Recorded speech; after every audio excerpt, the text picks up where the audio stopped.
We have this double-sided sofa, which means David and I can argue and sort of be looking at each other, and then face away at the same time.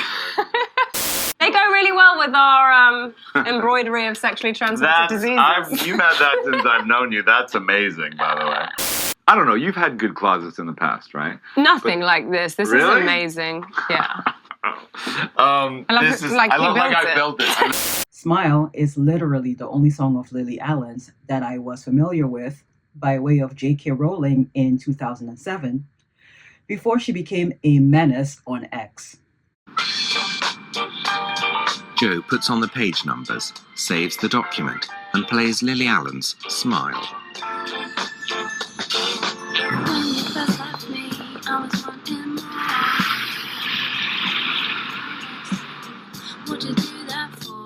It's almost impossible to describe the level of expectation surrounding this one woman as she goes through the final stages towards publication. Just sat by myself all day. I was so lost back then. The process all seems so normal, almost boring.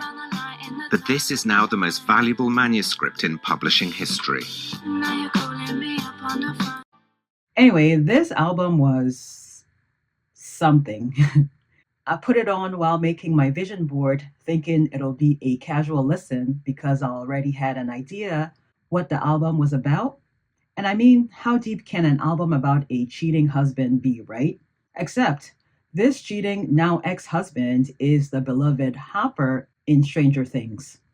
Her timing for the release of this album, when the much anticipated finale of Stranger Things was around the corner, was diabolical.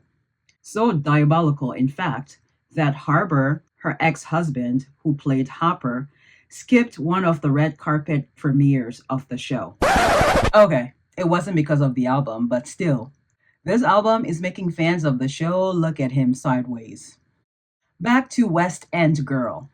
This wasn't even supposed to be a commercial endeavor. Lily said the album was more of an act of desperation to get these feelings out versus a revenge project. And she started out with track titles for the purposes of laying out the storyline and processing things. Brilliant. Also, the album cover artwork stands out because, for one, it's a painting, not a picture. And for two, we don't see puffer jackets like that. If it would have been just a plain blue jacket without the polka dots, I don't know if it would have had the same effect. And to make things even more interesting, she wasn't wearing the jacket. It was made up. The future's here, man. Was this your jacket? Is this your outfit? Is this what you were wearing? No, it was made up. Well, the artist, her speciality is kind of doing Renaissance-y or looking paintings, but with modern clothing, and they're all puffer jackets. And so she was like, well, what kind of puffer jacket do you want? And we were like, well, a blue one with white dots.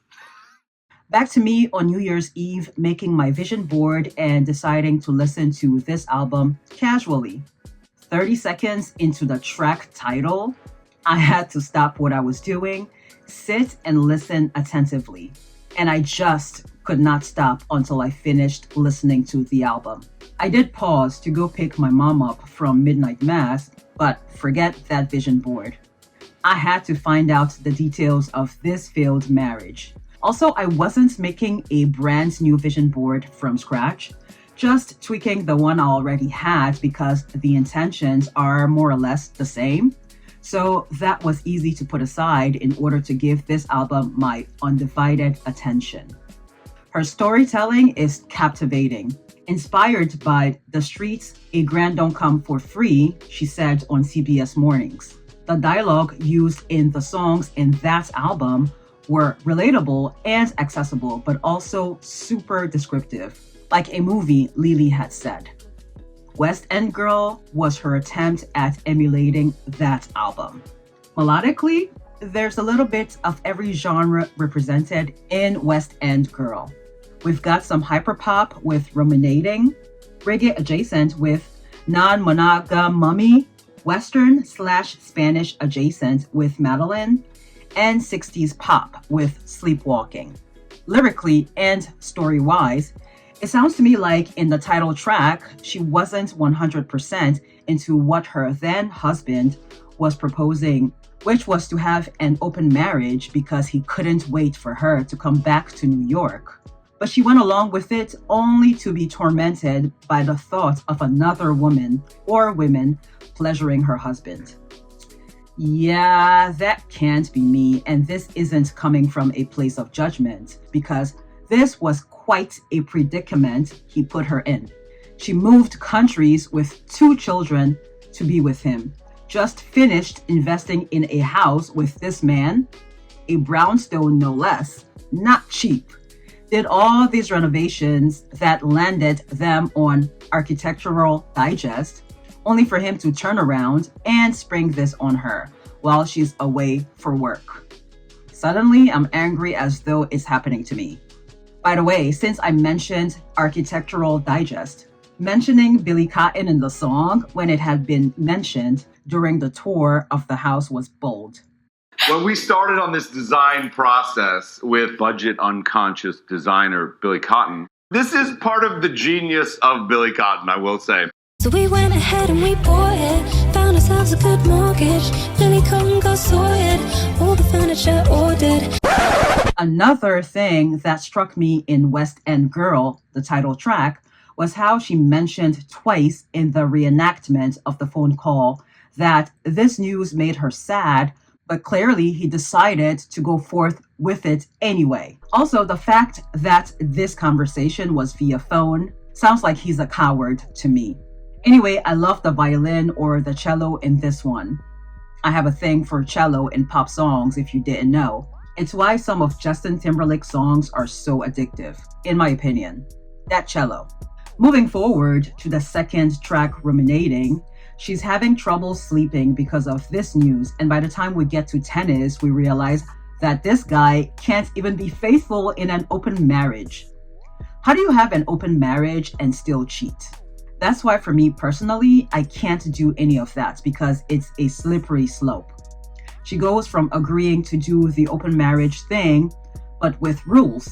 It can't be with anyone they know, and they can't get intimate in the bed they both share. It's got to be a one-time deal with payment. But now, not only is he getting intimate with this other woman in the same bed he shares with his wife, but he knows this woman that he obviously plays tennis with and even has her name saved in his phone. Which leads us to Madeline. I love how she tried to switch that accent to sound American. The quote-unquote love and light sent me. This other girl is definitely younger and into yoga and juicing. The gunshots gave it a nice touch for emphasis on how angry she is, and it's a Western. You gotta have the gun and the horse. A white horse no less, like Beyonce. Relapse was heartbreaking. Some may argue that addiction isn't a sickness, it's a choice. Neither one is wrong, but I would argue that addiction can also be inherited. Doesn't mean the cycle can't be broken.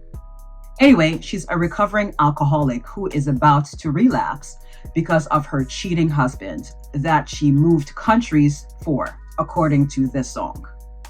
I happen to have known someone in a similar predicament, a former coworker who moved countries to be with her now husband and father of her only son. This man didn't cheat on her to my knowledge, but all of us in the department agreed that based on what we saw at work, he treated her like shit. Without getting into too much detail, they had one car, and since they lived close to her job, she would walk to and from work or ride her bicycle, and he drove to his job, which was further out.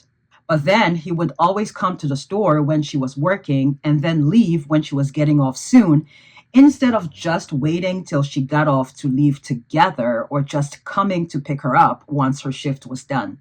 One of her other coworkers would give her a ride home sometimes, and sure enough, their car would be parked in the driveway, which meant her husband was home and could have picked her up.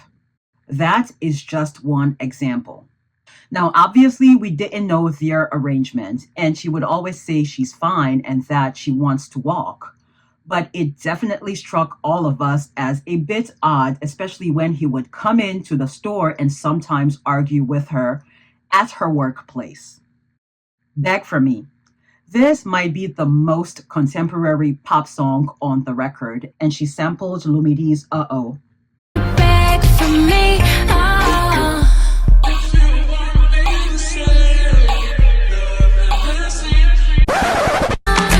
want me to stay, I'll never leave. Banger. Choreography with this would be really nice. This album is brave. She told us all the gnarly details of this marriage, but she's also admitting her pick-me-ism throughout the album. She mentioned on that CBS Mornings interview that she didn't want to come off as a victim, but still wanted to tell her truth. I think she did well finding that balance. I also wonder if she held up her end of the bargain as concerned this open marriage, or was it a one-sided affair with her ex-husband having all the fun? In other words, did she fuck other dudes too? Otherwise, none of this was even. Anyway, to conclude, whether we like to admit it or not, none of us are immune to being a pick-me as long as we live in a patriarchy.